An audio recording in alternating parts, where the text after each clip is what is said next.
Hello there. I was watching a group doing the first obligatory last week. As they moved their hands, they were like knives, like blades. Very accurate. 1, 2, 3, 4, just like in the army. Looked good. And they had the outfits on. I suppose they wanted to look like what they imagine ancient dervishes look like. Something.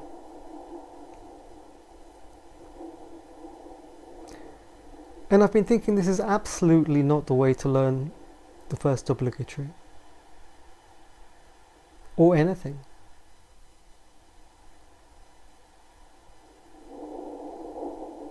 I've studied a lot of different physical arts. And what I have concluded now, after so many years and so many teachers, is that what you learn first is the axle of the entire art form. It is the prime symbol. If you remember, when Gurdjieff went to the Lascaux caves to view the prehistoric art on one of his car trips, he said the prime symbol of that culture that had done all the artwork was the great stag.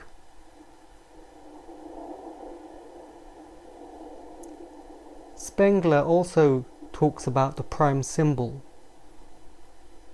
It's the origin of the spirit of a group of people. A Western man, Moravian man. And the people, whether they know it or not, they are unconsciously unfolding a particular spirit, a particular tier of God, if you like. My experiences of learning tons of stuff, sets and forms and advanced things, and in the end I just threw them all out and I went right back to the beginning, to the first thing that the beginners learn. But I realized that the entire art form was in that. And so it is for the first obligatory, in my opinion. And I don't think people understand what they're supposed to be doing. People talk a good game, but if you probe them, if you test them, if you analyze what they're saying, you start to realize these people don't have any clue what they're doing. Is it really helpful to wear one of these outfits, for a start? Your appearance, your polish is utterly irrelevant. See, it doesn't matter if you do it. It does not matter if you complete it. That is irrelevant. The only thing that counts is if inside the right things are happening. The purpose of the first obligatory is to have all three centers functioning simultaneously. That means the mind that is in the spine, the one that is in the solar plexus, and the one that is in the head. And not only that, but to actually use the body as a kind of machine, which means to be in a state of separation so that you're not identified, and so that you can move the body like a puppet on strings, because your instinct triggers the centers and the centers move the body. That's quite a refined thing to happen. For instance, when I move my head,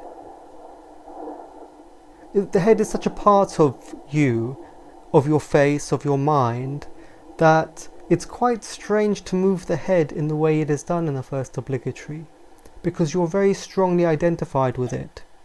With your legs, them being further away is easier to observe. But your head, you are your head, aren't you?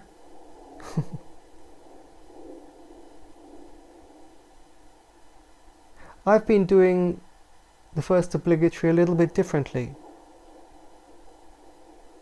First of all, I've gotten rid of the music and I just count. I count to 10 and begin on 2.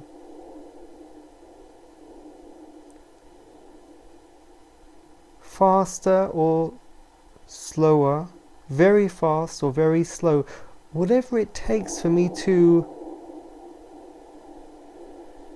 be able to, as I said, stand outside but feel the motor. You see, it's not witnessing. Neither is it awareness, neither is it self-remembering. It is something quite unusual. Gurdjieff's teaching is very unusual. I've never seen it before. I don't think people quite understand what it really is about. Your identity separates from the body, however it remains inside the motors. In other words, you sense yourself inside the spine brain. And you can see that your instinct triggers the spinal brain to move the body, and likewise with the other centers. That is a very, very strange place to be. You're connected to your body, so you're not in outer space. And if I say that the body is used like a machine, it's not quite right, because the body is beautiful.